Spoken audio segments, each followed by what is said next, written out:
The way that a space is designed, the way that an object is designed, has the power to influence the way that we feel. Understanding the background of a material, the quality of a material, has the potential to improve our experience. If you create something really beautiful and aesthetical, you discover that something is sustainable, I think that is really adding an extra value.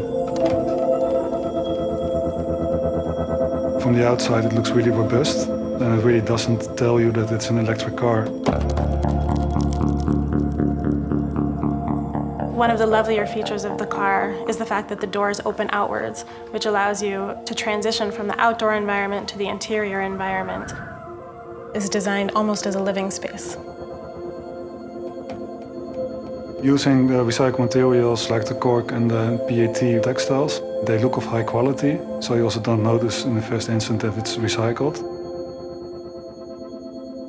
So also with my work, first glance you don't see the materials that are being used, but if you take a closer look, then you discover the story.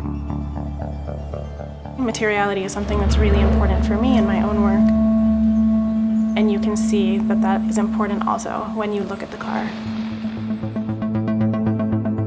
The attention to detail, those fine finishes, craftsmanship on the interior, it's very precise, very beautifully done.